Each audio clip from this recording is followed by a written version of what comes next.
আসসালামু আলাইকুম, welcome to মামিস kitchen. আজকে আমি এনেছি মজাদার বেগুনের ভর্তা। প্রথমে আমি বেগুনগুলোকে তেল মেখে নিব, আর একটা কাঁটা চামচ দিয়ে এগুলোকে ফুটো করে নিব। তারপর এগুলো চুলাতে আমি পুড়তে দিব। চুলার আঁচটা অবশ্যই লো থাকবে। সুন্দর করে পোড়ানো হলে আরেক পাশ উল্টে দিব। এই যে উল্টে দিয়েছি।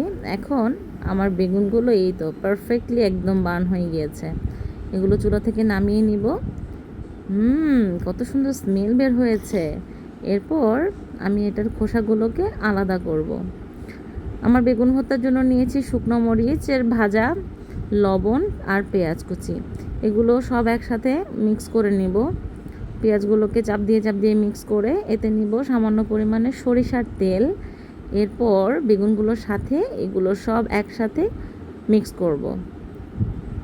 সুন্দর করে মিক্স করার পর এই তো হয়ে যাচ্ছে আমার মজাদার বেগুনের ভর্তা। আমার ছেলে পাশ থেকে ওয়েক করছে। তুমি যদি বুঝতা বাবা এটার মজা, তাহলে আর ওয়েক করতে না। এই তো হয়ে গেল আমার পারফেক্ট বেগুনের ভর্তা। অনেক মজা হয়েছে, আপনারা অবশ্যই ট্রাই করবেন।